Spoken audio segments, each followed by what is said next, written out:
युव छात्र विजु जनता दल पक्षर बारिपदा स्थित विजु जनता दलर कार्यालय ठारे विकास संकल्प समावेश अनुष्ठित हो जाएगी। समावेश में मयूरभंज लोकसभा प्रार्थी सुदाम मारांडी, बारिपदा निर्वाचन मंडल विधायक प्रार्थी श्रीजुक्त सानंद मारांडी, बारिपदा पौरपालिका अध्यक्ष श्रीजुक्त बादल महांती दल सहित जोड़ी होता अनेक कार्यकर्ता और युव छात्र संगठन अनेक छात्र नेता माने जोग देते।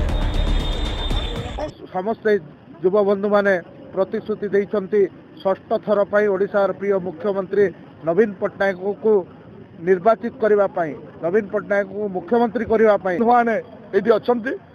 जो उद्दीपना उत्साह एवं नवीन बाबू को पुणी थे षष्ठ थर गादी बसैबार जो प्रतिज्ञा से बहुत धन्यवाद देवी, कृतज्ञता जनइबी और आशा करी आम मैंने समस्ते मोर युव बंधु मैंने मोर छात्र बंधु मैंने राजनीति सामना को आसी भारतर गणतंत्र व्यवस्था सामिल हमार आवश्यकता अच्छी। भारतवर्षर अखंडता, भारतवर्षर एकता, भारतर सार्वभौमत्व को रक्षा करने आह्वान करी अवसर में समस्त ए देशर युवक माने आम जिला समेत ए देशर युवक माने एकाठी हमार आवश्यकता अच्छी एवं समस्ते गणतंत्र मूल्यबोध को जानवर आवश्यकता अच्छी। आम देशर संविधान को रक्षा कर आवश्यकता अच्छी। से समस्त युव बंधु मान निवेदन करी समस्ते एकाठी हुंतु एवं भारतवर्षर गणतांत्रिक व्यवस्था को मजबूत करंतु।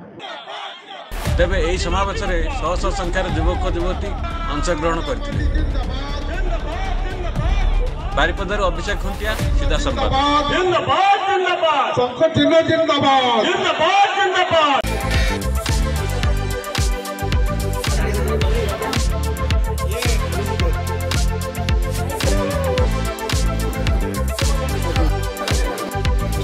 Orang